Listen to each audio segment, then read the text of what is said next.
Hello everyone. Today's eTRM training video will be centered around the new filtering user interface. To begin with, you can apply filters to the CPUC support tables, shared value tables, measure value tables, and exclusion tables.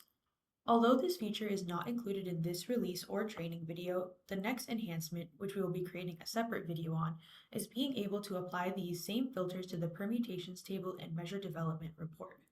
To begin with the training, first we will navigate to a sample table where the filtering is currently applicable. So for today's training video, I'll be navigating to the CPUC support tables, specifically the EUL and RUL support table. You can filter either in the main screen here or in the full screen view here. There are a bunch of different widget types, including text search, multiple choice selection, Boolean, number range, and date range. The applicable widget depends on the data type of the column. Let's go through each type. First is text search. This is the default for columns with the text data type. You can enter up to 5 keywords or phrases, case insensitive, with at least 2 letters needing to be entered at a time. You can search for words or even sentences. eTRM will search any records containing any of the entered keywords. An example of this is the EUL description field. If I click filters, it will bring up all of the applicable rows that I can apply filters to.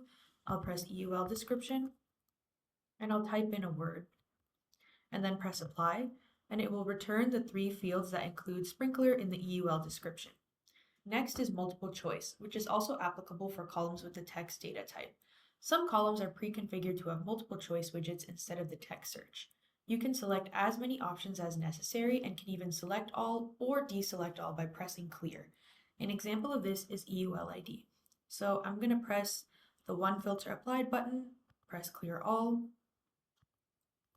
and then select EUL ID, and I'll just select some random IDs,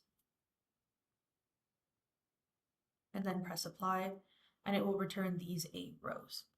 Next, we have Boolean, which is a single choice only data type. An example of this is the proposed flag field, where true or false are the only 2 options that you can select to filter from. So I'm going to clear again, and I'm going to go to proposed flag. I'm going to press true, and as you can see, this returns no results. And if I do it once more and press false, it will return all of the rows. Next is number range, which is applicable for columns with the numerical data type. Here you can enter a lower limit and an upper limit, or even just one limit.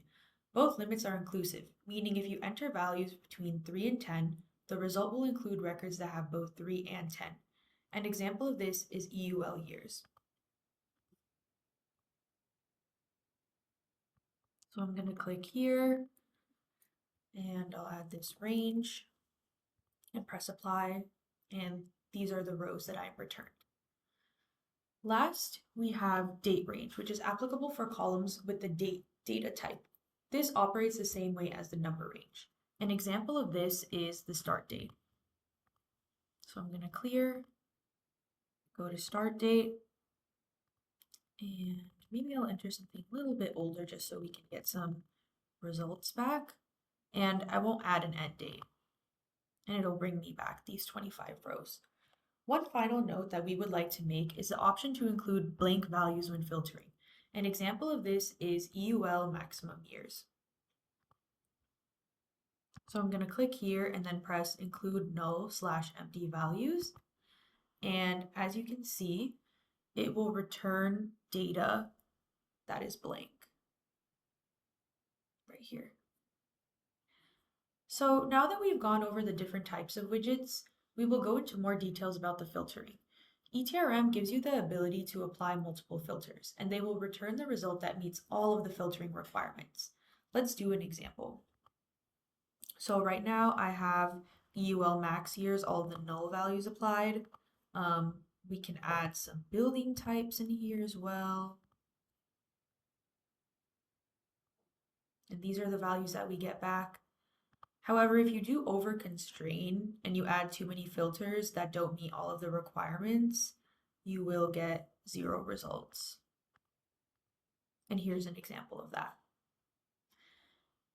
If you would like to edit an existing filter, you can click on the field of choice again and make the change so you don't have to start over on the filtering. So let's say I remove the proposed flag filter, but I want to edit the building types that I include to add more. I can just click on it, press apply, and it'll bring back the rows. If you look closely at the URL, you can see that it shows the filtered results. So for example, for building type, it shows all the different building types that I went through. And if I go further down the URL, it will even show me the blank fields that I searched for and any other additional filters. Users can copy and paste this link to others to share the filtered table. You can even bookmark these links to save the filtered results. When you navigate to and from the full screen view, your filters will remain applied unless you clear everything out. If you would like to export the data table, you have the option to export both the filtered result and all of the data. To export the entire unfiltered data table, you'll press this gear in the right-hand corner and click Export CSV, and it'll send a download link to your email. To export the filtered result, select this same gear and press Export Filtered CSV. If this is a direct download for value tables and shared data tables, you will get the CSV link in your download right away. However, if it's an asynchronous download, like from the CPUC support tables, you will get a link of the file sent to your email. Switching gears to opening the downloaded CSV file, the first line that you'll see on both the Excel and even your email will say exported from these filtered results. And if you click this URL, it will take you straight away to this same page. This makes it clear to the user that the downloaded data is a result of these filters, and you can also share these same links with other people. And this concludes the training video on the new eTRM filtering capabilities. Thank you for watching.